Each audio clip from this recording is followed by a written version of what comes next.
Western premiers and the premiers of the territories met and supported an approach, the Western corridor, the Western and Arctic corridor, effectively a corridor between port to port to port, from Pacific Northwest to James Bay to Grays Bay Point.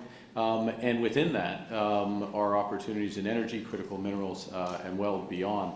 And specifically within energy, opportunities, yes, for an oil pipeline to get to Tidewater. Now, within the broader context of national interest, the interest is in, as mentioned in the press release, decarbonized barrels. So working alongside forms of decarbonization for those barrels. That is absolutely in our interest. It provides diversification of trade partners. It provides the development of new industries. It provides economic activity across the west and into the north. So yes, there's real potential there. Let's call it the grand bargain. That we know that there is a group of oil sands companies that have been advocating for some time for what they call the Pathways Project, that would decarbonize the production of their bitumen through the use of carbon capture, utilization, and storage, ultimately using hydroelectric or small modular nuclear to decarbonize, and then direct air capture for the last mile. I think the point I was making to the Prime Minister and my colleagues is that there's lots of ways to decarbonize, but the Pathways Project is an expensive project. It would cost anywhere from $10 to $20 billion to get built.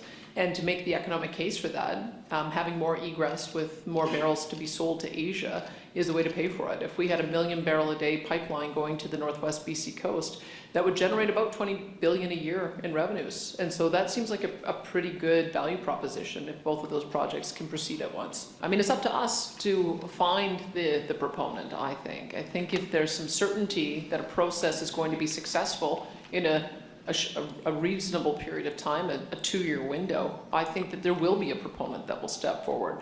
My view would be that we'll have failed at the assignment if government has to build another pipeline. That will demonstrate to us that we didn't create the conditions for private investment to come to the table.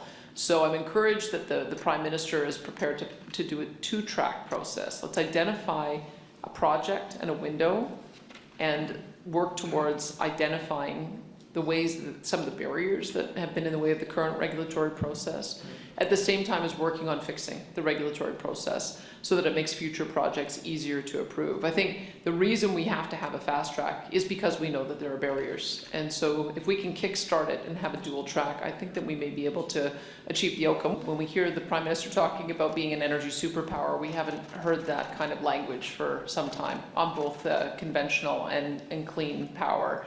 And I think that the fact that we've quantified that we've got 1.8 trillion barrels of oil, bitumen, and about 165 billion barrels is recoverable at today's technology, even at $60 oil, that's a $9 trillion asset.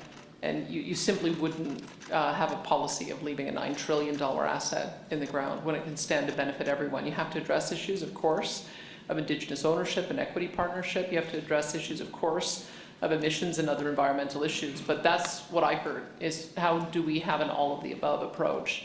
And I think that's very encouraging. So we're willing to work with the federal government on addressing some of the issues that are going to stand in the way of creating the environment for private investment.